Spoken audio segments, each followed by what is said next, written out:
Good Friday evening to everybody out there. Meteorologist Zach Fidelli here with you with the latest on Tropical Storm Nate, a strengthening Tropical Storm Nate. We're starting to see this thing finally get itself together. It's been back over water for about, say, 12 to 18 hours now. So obviously we expected it to strengthen a little. And in some cases, it might be strengthened a little bit faster than we expected right now. But just a couple points after, a lot of information today, a lot of things flying around out there. Look, this is going to be a close call for Louisiana. From the get-go, I've said this has big bust potential for Louisiana because you're gonna go under a hurricane warning. You're gonna prepare for a hurricane, we hope, and if it goes just a little bit to the right, you're gonna miss out on a lot. But if it comes right over you, you get the worst of the weather. So you either get the worst of the weather or you basically get nothing, and that makes it a very difficult forecast for anybody. And there's always every storm that comes ashore anywhere in the United States, people go into hurricane warnings all the time. And when they do, some areas in that hurricane warning don't see hurricane force conditions. Some areas get a lot more than they bargained for. So it's my job as a meteorologist to kind of tell you who's most likely going to get the worst of the storm and how is it all going to play out. The first things first, let's talk about what's going on right now, because you see this thing is much better organized than you saw yesterday when you watched the video, or you saw on satellite yesterday. It's been over water for a while now. We're getting deep convection right around the center. Now, we can look underneath the clouds. There's different things that we can look at other than just an infrared satellite. And the core of the system is not totally, say, organized just yet. And that's one thing that has to happen before rapid intensification happens.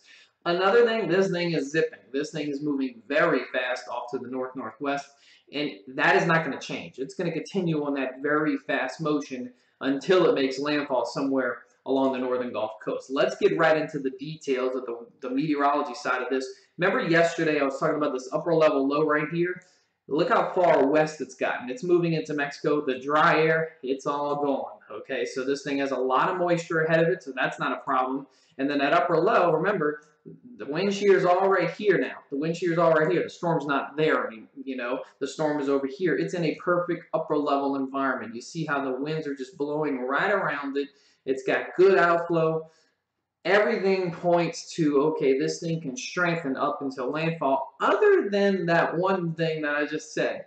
It's moving very fast. And, when storms move at 20 miles per hour, it's a little bit difficult for them to sort of pull themselves together, but this storm is probably going to pull itself at least together enough to become a Category 1. We always say, you need to prepare yourself for a category higher than that, and that'd be a Category 2. So right now you have about, just through tonight, maybe first thing tomorrow morning, if you're anywhere along the northern Gulf Coast, conditions are going to quickly go downhill on your Saturday, so you don't have much time to get things prepared for this storm. Here's the center down here.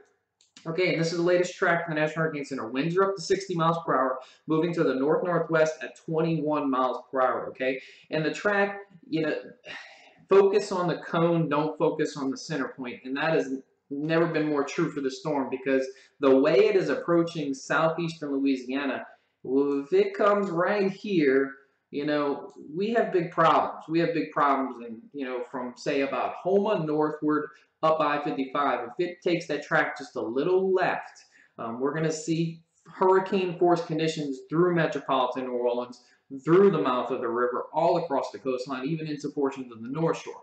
If it takes this exact track as the National Hurricane Center is forecasting, and today, look, I'm be honest with you, today they made this big jump east, and I've heard it too many times throughout the day today from the general public, that, oh, it's going east, no big deal.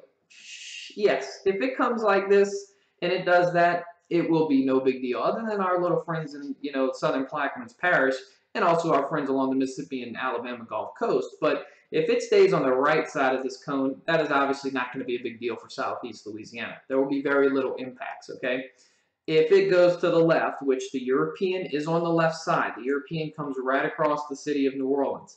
And remember, it's moving at 21 miles per hour. When these storms move fast, they have a harder time to just, hey, let's hook right. It makes it a little bit harder.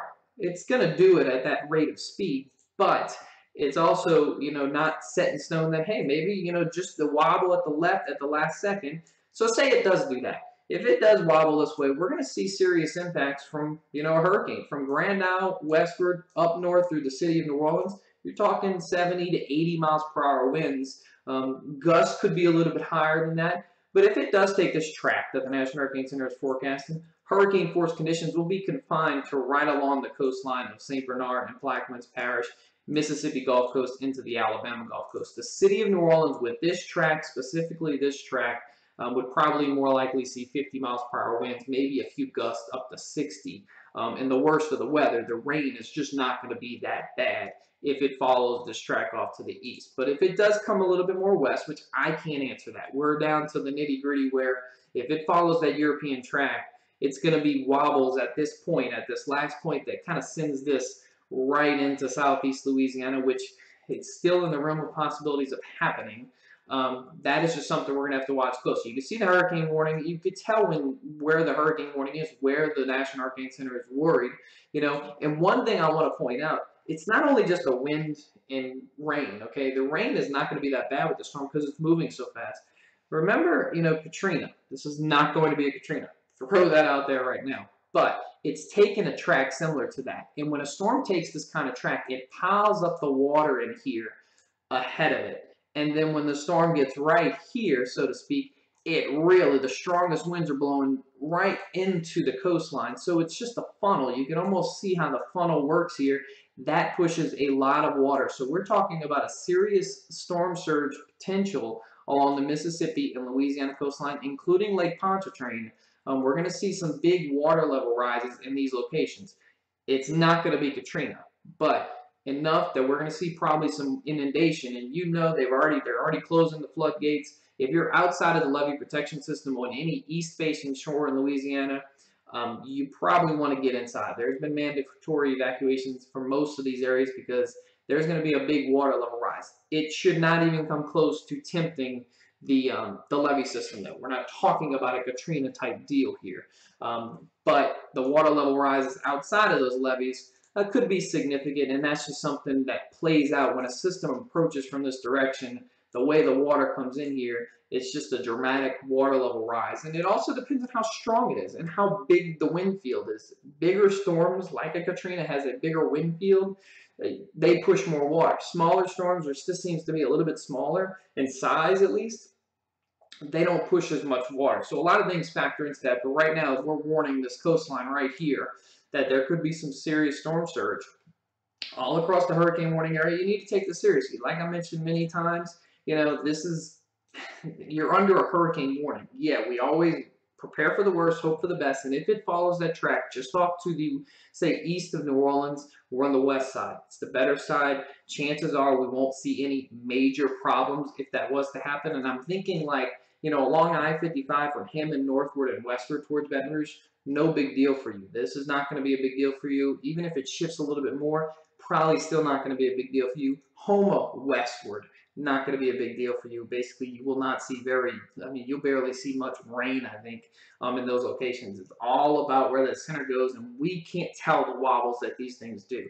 The models try to do that, and until the European shifts it, say, eastward and goes more so where the National Hurricane Center track is, I'm not going to be, say, resting easy in the New Orleans area just yet. Until that European gets away from us, that European holds a lot of weight. Even though it got this wrong going into Florida originally, it still holds a lot of weight because it is one of the better models. The European and the GFS are those two really good models that we kind of watch for. And whenever one of them speaks, we always listen for the most part until one of them changes. But right now, that European still shows a Grand Isle landfall moving right across the city of New Orleans. And if it's a hurricane at that point, it's going to be a very rough night tomorrow night. So again, the impacts are going to start on your Saturday. They're going to start probably, early Saturday, some rain bands, and just get progressively worse. Saturday night is when the worst of the weather comes through. Sunday, if you have anything planned for Sunday, if you don't lose power in all of this, then guess what? Sunday is probably going to be a very nice day. Lots of sunshine. So that's something to look forward to. At least half of the weekend looks better because the storm is going to be moving so quickly. I'm meteorologist Zach Varela with the latest on Tropical Storm Nate. Could become a hurricane maybe very early tomorrow, considering the organization that's happening right now.